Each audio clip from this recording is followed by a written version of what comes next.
بسم اللہ الرحمن الرحیم نحمدہ ونصلی علی رسولہ الکریم اما بعد۔ تعلیم و تعلم یعنی دین سیکھنا و سکھانا، یہ تو سب جانتے ہیں عمل بغیر علم کے نہیں ہو سکتا۔ جب بندے نے کلمہ طیبہ کا اقرار کر لیا اور اپنے آپ کو اللہ تعالیٰ کے حکموں کا پابند بنا دیا اور اللہ تعالیٰ کے فرمان کے مطابق زندگی گزارنے کو عہد کر لیا، تو اب اس کے ذمے یہ لازم ہو گیا کہ اللہ کے دین یعنی اسلام کے عقیدوں اور حکموں کو سیکھے اور معلوم کرے۔ ایسے آدمیوں کے پاس اٹھنا بیٹھنا رکھے جو اسلام کو خوب جانتا ہے۔ آج کل بڑے بڑے اسکول اور کالج کھل گئے اور ان میں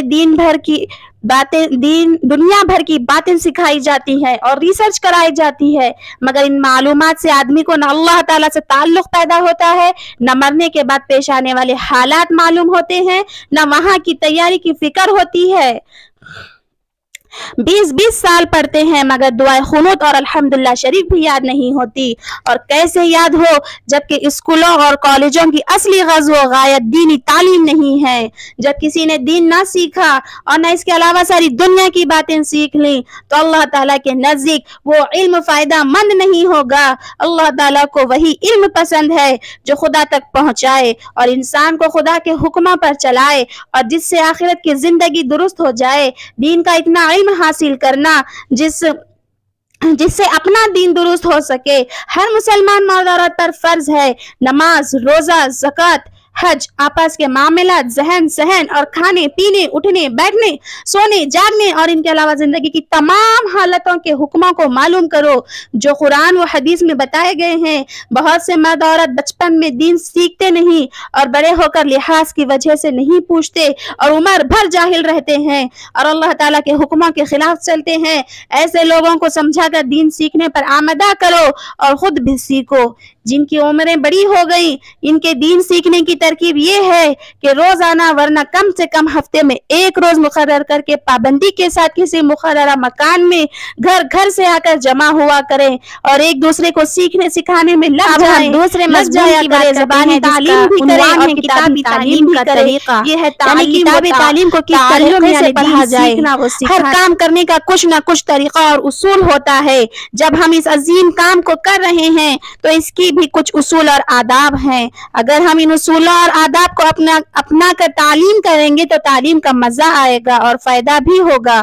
اگر ان آداب کے خلاف ہم تعلیم کریں گے تو بجائے فائدے کے نقصان کا ڈر ہے۔ سب سے پہلے ہم کو یہ معلوم ہونا چاہیے کہ تعلیم کا مقصد کیا ہے اور اس کا موضوع معلوم ہو اور اس کے آداب کا پتہ ہو۔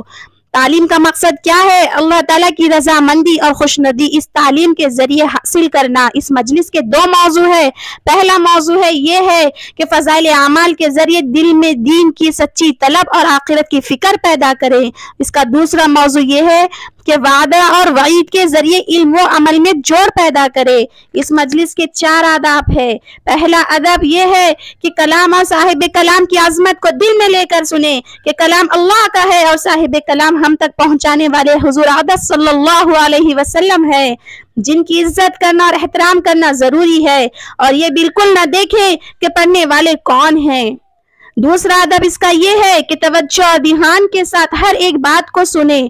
تیسرا ادب یہ ہے کہ وہ جو بھی باتیں تعلیم کے ذریعے معلوم ہو اس پر عمل کرنے کی کوشش کریں۔ اگر عمل نہ کرتی ہو تو نیت کریں کہ انشاءاللہ اب سے برابر عمل کروں گی۔ اس کا چوتھا ادب یہ ہے کہ جو کا تو دوسروں تک پہنچانے کی نیت سے سنے، کیونکہ نبی اکرم صلی اللہ علیہ وسلم نے اس امت کو دعا دی جس نے میری ایک حدیث بھی سنی اور جو کا تو دوسروں تک پہنچا دی تو وہ دنیا اور آخرت میں سرسبز و شاداب رہے گی۔ تو ہم اس دعا میں شامل ہونے کے لیے اس عمل کے ذریعہ بنا سکتے ہیں۔ اگر ہم ان آداب کا لحاظ رکھ کر تعلیم میں بیٹھیں گے تو ہم کو پورا